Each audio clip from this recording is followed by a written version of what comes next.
7 syarat tahajud pembuka jalan keajaiban hidup. Assalamualaikum warahmatullahi wabarakatuh. Hai, sahabat-sahabatku yang dirahmati Allah, apa kabar semuanya? Semoga selalu dalam lindungannya dan semangat menjalani hari. Selamat datang kembali di channel ini, tempat kita berbagi inspirasi dan tips untuk meningkatkan kualitas hidup dan ibadah kita. Sebelum kita mulai, yuk, saya ajak teman-teman semua untuk memberikan dukungan terbaiknya. Jangan lupa like video ini, komen di bawah dengan harapan atau pengalaman terbaikmu, subscribe ke channel ini agar kita terus terhubung, dan yang paling penting, aktifkan lonceng notifikasinya, supaya kamu tidak ketinggalan setiap video baru yang insya Allah bermanfaat. Sahabat-sahabatku, malam adalah waktu yang istimewa. Saat kebanyakan orang terlelap, ada sebuah pintu keajaiban yang terbuka lebar, yaitu melalui sholat tahajud. Tahajud sering kita dengar sebagai pembuka jalan keajaiban, pengabul doa, dan kunci kesuksesan. Tapi, tahukah Anda? Tahajud yang mampu membuka jalan keajaiban itu bukanlah tahajud yang asal dikerjakan. Ia punya syarat-syarat khusus yang harus kita penuhi, agar pelaksanaannya menjadi tahajud yang berkualitas dan berdampak luar biasa. Hari ini, saya akan bagikan 7 syarat tahajud pembuka jalan keajaiban hidup yang wajib kita ketahui. Simak baik-baik. Ya. 1. Niat yang tulus dan khusyuk. Sahabat-sahabatku yang budiman, syarat pertama dan merupakan fondasi utama dari sebuah tahajud yang mampu membuka jalan keajaiban adalah niat yang tulus dan khusyuk. Niat diibaratkan sebagai kemudi bagi sebuah kapal. Sebagus dan sekuat apapun perahu Anda, tanpa arah yang benar dari kemudi, ia akan tersesat. Begitu pula dengan tahajud kita. Tanpa niat yang murni, ibadah kita berpotensi menjadi rutinitas fisik belaka, kehilangan ruh dan dampaknya. Tulus berarti kita benar-benar menghususkan ibadah tahajud ini hanya untuk Allah semata. Bukan karena ingin dipuji orang, bukan karena sekadar ikut-ikutan tren, dan bukan pula hanya karena terdesak masalah yang ingin cepat selesai. Meskipun mencari solusi dan terkabulnya doa adalah hasil yang indah, niat utama kita haruslah pencarian ridhanya dan upaya mendekatkan diri kepadanya. Ketika niat kita tulus, maka setiap rakaat, setiap sujud, dan setiap munajat yang kita panjatkan akan memiliki bobot yang sangat berbeda di sisinya. Pikirkan ini, ribuan orang di dunia mungkin sholat tahajud, tetapi yang tahajudnya menghasilkan keajaiban adalah mereka yang hatinya benar-benar hadir. Lalu, apa kaitannya dengan khusyuk? Khusyuk adalah implementasi dari niat yang tulus. Khusyuk adalah saat hati, pikiran, dan tubuh kita sepenuhnya terfokus kepada Allah saat sholat. Khusyuk bukan hanya sekadar gerakan, tetapi adalah dialog hati. Bagaimana mencapai ketulusan dan khusyuk saat tahajud? Persiapan sebelum tidur. Setel alarm dengan kesadaran penuh bahwa Anda bangun bukan untuk mengejar dunia, melainkan untuk memenuhi panggilan ilahi. Niatkan di hati sebelum memejamkan mata. Kesadaran penuh saat berwudu. Jadikan wudu sebagai momen penyucian bukan hanya fisik, tetapi juga hati dari segala kotoran duniawi. Rasakan seolah Anda sedang membersihkan diri sebelum menghadap Raja di Raja. Hadirkan makna bacaan. Usahakan memahami makna dari setiap ayat yang Anda baca, setiap zikir, setiap gerakan. Dengan memahami, hati akan lebih mudah terhubung dan terasa bergetar. Menjauhkan pikiran duniawi. Saat berdiri, tegaskan pada diri Anda bahwa untuk beberapa waktu ke depan, yang ada hanya Anda dan Allah. Jika pikiran mulai mengembara ke masalah kantor, utang, atau rencana besok, segera kembalikan fokus dengan mengingat keagungan Allah. Tahajud yang tulus dan khusyuk akan mengubah ibadah kita dari sekadar kewajiban menjadi sebuah kebutuhan dan kenikmatan. Inilah yang menjadi syarat utama, yang melahirkan energi spiritual luar biasa, yang kemudian menjadi pembuka jalan keajaiban dalam hidup kita. Tanpa niat yang benar, kita hanya bergerak, tetapi tidak terbang. 2. Dilaksanakan setelah tidur. Sahabat-sahabatku, syarat tahajud pembuka keajaiban yang kedua adalah bahwa ibadah ini secara spesifik harus dilaksanakan setelah tidur, meskipun tidur itu hanya sebentar. Poin ini sangat krusial dan menjadi pembeda mendasar antara sholat tahajud dengan jenis sholat sunnah malam lainnya, seperti qiyamul lail atau sholat mutlak yang dilakukan sebelum tidur. Mengapa syarat tidur ini begitu penting dan membawa dampak keajaiban? Pertama, sisi spiritualitas dan pengorbanan. meninggalkan hangatnya selimut dan nyamannya kasur untuk berdiri di hadapan Allah saat sebagian besar manusia terlelap adalah bentuk pengorbanan tertinggi. Bangun dari tidur di tengah malam membutuhkan perjuangan melawan hawa nafsu dan rasa kantuk yang sangat kuat. Perjuangan ini melahirkan ketulusan yang murni. Energi spiritual yang terkandung dalam tahajud yang diawali dengan perjuangan melawan tidur ini jauh lebih besar dan lebih bernilai. Ini adalah harga yang harus dibayar untuk memasuki dimensi keajaiban. Kedua, makna bahasa dan definisi tahajud. Secara bahasa, kata tahajud sendiri berasal dari akar kata Arab hajada, yang berarti tidur, dan ketika diberi imbuhan tia hajada ia memiliki arti bangkit dari tidur. Oleh karena itu, jika seseorang mengerjakan sholat malam tanpa tidur terlebih dahulu, misalnya langsung setelah Isya, sambil begadang, maka sholatnya tetap sah sebagai sholat sunnah malam, namun tidak sah disebut sebagai tahajud. Agar tahajud kita optimal dalam menarik keajaiban, kita harus memenuhi definisinya yang tepat. Ketiga, kesiapan hati dan pikiran. Tidur sebentar, meskipun singkat, berfungsi sebagai penyegaran ulang bagi hati dan pikiran. Setelah tidur, pikiran kita biasanya lebih jernih, lebih tenang, dan bebas dari hiruk-pikuk urusan hari sebelumnya. Di saat inilah, hati lebih mudah khusyuk dan koneksi spiritual lebih mudah terjalin. Bagaimana menerapkannya secara praktis? Tidur singkat. Power nap Anda tidak harus tidur berjam-jam. Cukup dengan tidur sebentar setelah sholat Isya, atau bahkan hanya merebahkan diri selama Oktober 15 menit dengan niat bangun untuk tahajud, sudah memenuhi syarat ini. Menghindari begadang sia-sia. Jika Anda begadang, pastikan Anda sempatkan tidur sebentar sebelum tahajud. Jika tidak bisa tidur sama sekali, lebih baik kerjakan sholat sunnah malam biasa atau sholat witir, namun tetap niatkan untuk sholat di waktu yang istimewa tersebut. Kesadaran dalam bertindak. Saat bangun, rasakan bahwa Anda sedang melaksanakan perintah ilahi yang memerlukan perjuangan. Kesadaran akan nilai pengorbanan ini akan meningkatkan kualitas sholat dan doa Anda. Kesimpulannya, melaksanakan tahajud setelah tidur adalah cara kita menunjukkan kesungguhan dan pengorbanan. Kualitas ibadah yang lahir dari sebuah perjuangan dan pengorbanan inilah yang sesungguhnya menjadi energi pendorong untuk membuka pintu-pintu kemudahan, rezeki, dan keajaiban dalam hidup kita. Jangan abaikan syarat yang satu ini. 3. Waktu paling utama. Sepertiga malam terakhir. Sahabat-sahabatku yang mencari keberkahan dan keajaiban hidup, syarat ketiga yang sangat menentukan kualitas tahajud kita adalah memilih waktu paling utama, yaitu sepertiga malam terakhir. Sholat tahajud memang boleh dikerjakan kapan saja setelah sholat Isya, dan didahului tidur, hingga menjelang subuh. Namun, ada satu periode waktu yang memiliki nilai energi spiritual tertinggi, sebuah jendela mustajab yang paling efektif untuk memanjatkan doa dan menarik segala keajaiban. Waktu tersebut adalah saat malam mulai merangkak menuju fajar. Mengapa sepertiga malam terakhir begitu istimewa? Momen ketenangan tertinggi. Sepertiga malam terakhir adalah waktu di mana alam semesta mencapai titik keheningan terdalamnya. Polusi suara minim, sinyal radioelektrik dari perangkat duniawi mereda, dan energi alam terasa paling tenang. Ketenangan eksternal ini sangat mendukung lahirnya ketenangan internal, khusyuk, yang sempurna. Kita menjadi lebih fokus dan mudah terhubung dengan keagungan ilahi tanpa terinterupsi kebisingan dunia. Ujian kesungguhan, melaksanakan tahajud di awal atau pertengahan malam mungkin terasa lebih mudah.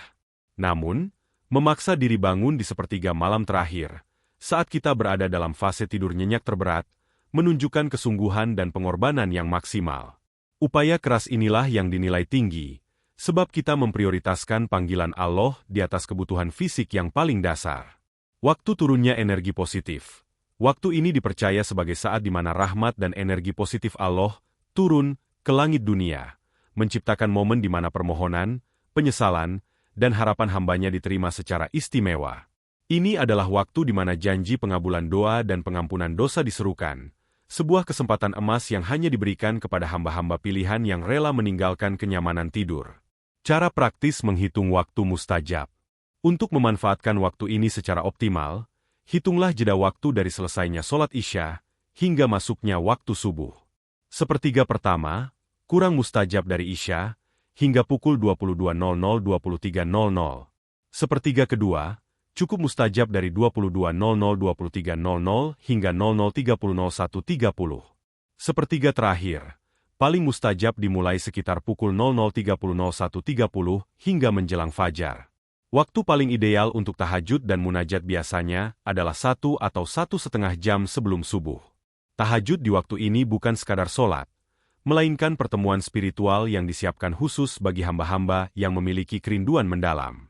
Jika Anda ingin tahajud Anda menjadi supercharger keajaiban dalam hidup, usahakanlah untuk selalu mengejar waktu emas ini. 4. Mengambil waktu yang cukup dan tenang.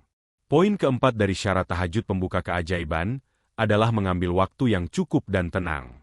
Seringkali, saat kita bangun di tengah malam, kita terburu-buru, khawatir waktu subuh akan tiba. Kita sholat 2 rakaat dengan cepat, berdoa ala kadarnya, lalu kembali tidur atau bergegas beraktivitas. Tahajud semacam ini, meskipun sah, seringkali gagal meraih potensi keajaiban maksimalnya karena kurangnya kualitas, tumaninah. Tahajud yang membawa dampak besar adalah tahajud yang menghadirkan kualitas di atas sekadar kuantitas rakaat. 1. Makna waktu yang cukup, alokasi minimal. Waktu yang cukup berarti Anda mengalokasikan minimal 30 hingga 45 menit, bahkan lebih baik 1 jam, untuk seluruh rangkaian ibadah tahajud. Waktu ini dibagi untuk sholat, melaksanakan minimal 4 atau 6 rakaat tahajud, diikuti dengan witir. Munajat dan zikir, ini adalah porsi yang paling penting. Jangan habiskan waktu Anda hanya pada sholatnya. Luangkan waktu untuk beristighfar, bersyukur, dan berzikir setelah sholat. Doa dan permohonan, porsi ini harus menjadi momen terpanjang. Curahkan semua isi hati, air mata, dan harapan Anda. 2. Pentingnya ketenangan, tumaninah. Tumaninah berarti ketenangan, kedamaian, dan fokus saat melakukan setiap rukun sholat. Tahajud di tengah malam harus menjadi pelarian dari ketergesaan dunia. Saat berdiri, kiam panjangkan sedikit bacaan surat setelah Al-Fatihah. Biarkan hati dan pikiran Anda mencerna makna ayat yang dibaca. Saat ruku dan sujud, berlama-lama dalam ruku dan sujud adalah kunci. Momen sujud, khususnya, adalah puncak keintiman hamba dengan Tuhannya. Jangan terburu-buru mengangkat kepala Anda. Dalam diam sujud itulah, keajaiban-keajaiban seringkali mulai dikirimkan. Saat duduk di antara 2 sujud, duduklah dengan tenang, rasakan ampunan dan rahmat yang sedang turun. 3. Munajat yang mendalam, heart to heart talk. Kunci pembuka keajaiban dari tahajud terletak pada munajat setelah sholat. Seringkali, kita merasa doa kita tidak dikabulkan karena kita hanya menyebutkan daftar permintaan, bukan berdialog dengan hati. Gunakan waktu tenang yang Anda alokasikan untuk pengakuan dan penyesalan. Akui semua kelemahan, dosa, dan kegagalan. Ini membersihkan hati dari sumbatan spiritual. Syukur. Ingat dan syukuri semua nikmat yang telah didapatkan. Ini adalah magnet rezeki. Permohonan spesifik. Ucapkan hajat Anda dengan jelas, penuh keyakinan, dan kerendahan hati, seolah-olah Anda sedang berbicara kepada Zat yang Maha Kuasa dan mampu melakukan segalanya.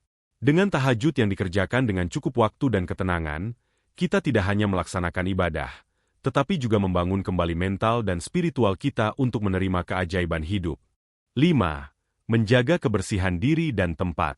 Sahabat-sahabatku yang mencari koneksi spiritual luar biasa, syarat kelima dalam tahajud pembuka keajaiban adalah menjaga kebersihan diri dan tempat.